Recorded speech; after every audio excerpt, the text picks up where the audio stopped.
ତାମିଲନାଡୁ ନିର୍ବାଚନରେ ବଡ଼ ବାଜିମାତ କଲା ପରେ ବି ସରକାର ଗଠନ କରିବା ପାଇଁ ବାଟ ପାଉନି ଟିଭିକେ। 2 ଦିନରେ ଟିଭିକେ ମୁଖ୍ୟ ତଥା ଅଭିନେତା ବିଜୟ ଦୁଇ ଥର ରାଜ୍ୟପାଳଙ୍କୁ ଭେଟି ସାରିଲେନି, ହେଲେ ସରକାର ଗଠନର ବାଟ ଫିଟୁନି, ଯାହାକୁ ନେଇ ରୋଚକ ହୋଇଛି ତାମିଲନାଡୁ ରାଜନୀତି। ନମସ୍କାର, ନ୍ୟୁଜ୍ ରୁମ୍କୁ ସ୍ୱାଗତ କରୁଛି ମୁଁ ଅଭିନ୍ନ ଆଶୁତୋଷ। ପଶ୍ଚିମବଙ୍ଗ ପରେ ତାମିଲନାଡୁ ନିର୍ବାଚନ ଫଳାଫଳ ପୁରା ଦେଶକୁ ସବୁଠାରୁ ଅଧିକ ପ୍ରଭାବିତ କରିଛି।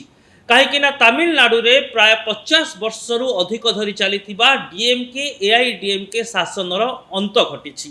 ଟିଭିକେ ନୂଆ ଦଳ ଭାବରେ ଉଭା ହୋଇଛି।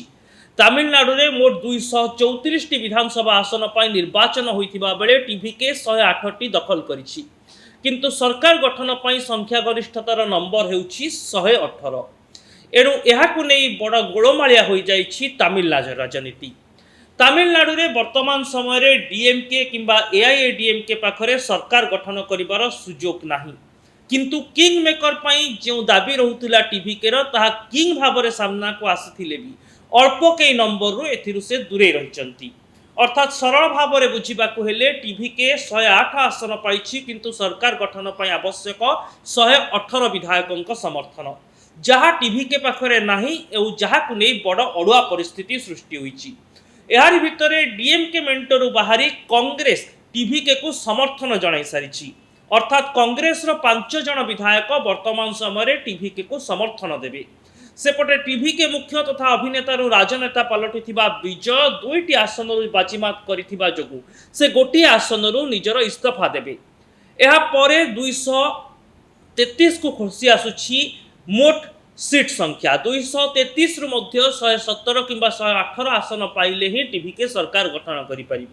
ଆଉ ଯେତେବେଳେ ଗୋଟେ ପୂର୍ଣ୍ଣାଙ୍ଗ ସରକାରର କଥା ଆସିବ, ସେତେବେଳେ ଉପନିର୍ବାଚନ ଗୋଟିଏ ଆସନରେ ହେବ ଏବଂ ଟିଭିକେକୁ 234ରୁ 118ର ସମର୍ଥନ ଜୁଟାଇବାକୁ ହିଁ ପଡ଼ିବ। ଏଭଳି ସ୍ଥିତିରେ ଦର୍ଶକ ବନ୍ଧୁ, ବର୍ତ୍ତମାନ ସମୟରେ 108 ବିଧାୟକ ରହିଥିବା ଟିଭିକେକୁ 5 ଜଣ କଂଗ୍ରେସ ବିଧାୟକଙ୍କ ସମର୍ଥନ ମିଳିସାରିଛି। ଏହାରି ଭିତରେ ବିସିକେ ଆଇୟୁଏମଏଲର ସମର୍ଥନ ପାଇଁ ଟିଭିକେ ନେତା ଅନୁରୋଧ କରିଛନ୍ତି। ବିସିକେ ଚର୍ଚ୍ଚା ଏବଂ ଆଲୋଚନା ଜାରି ରଖିଛି, କିନ୍ତୁ କୌଣସି ପ୍ରକାର ପୂର୍ଣ୍ଣାଙ୍ଗ ସମର୍ଥନର ଔପଚାରିକ ଘୋଷଣା ବର୍ତ୍ତମାନ ସମୟରେ କରିନାହିଁ। ବାମ ଦଳଗୁଡ଼ିକୁ ମଧ୍ୟ ସମର୍ଥନ କରିବା ପାଇଁ ଟିଭିକେ ଅନୁରୋଧ କରିଛି।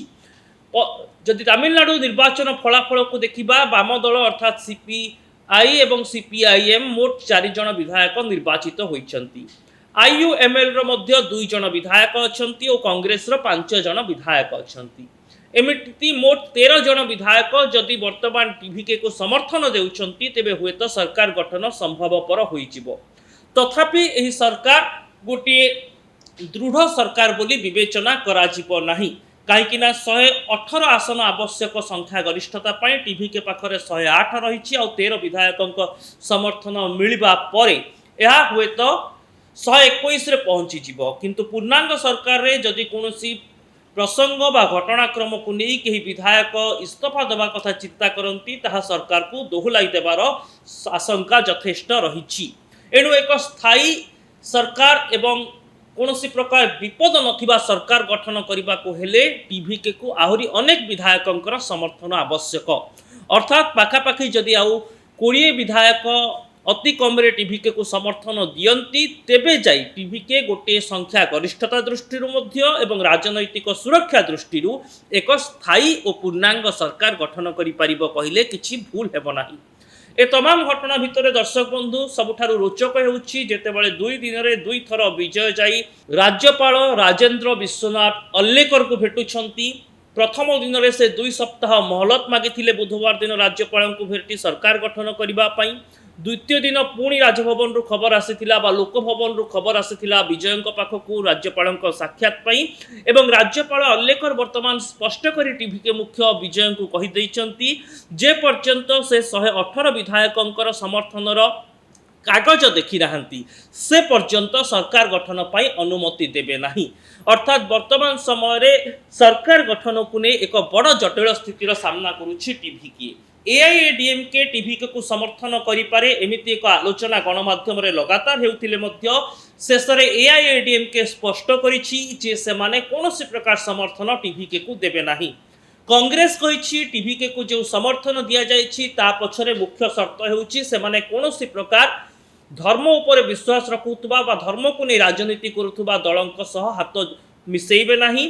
परवर्ती राज्यसभा लोकसभा एवं जो स्थानीय अंचल रे जो मेट्रोपोलिटन निर्वाचन हेबो सेथिरे मध्य सेमाने मिलित भाव में निर्वाचन लड़िबे। एणु कांग्रेस रो एही शर्त वर्तमान समय टीवी पे आहुरी अड़ुआ सृष्टि करुछि जो टीवीके को कांग्रेस कहूँ यही समर्थन सेतेबेले बजाय रहिबो जेतेबेले टीवीके बीजेपी किंबा बीजेपी समर्थित दल ठारू दूरे रहिबे।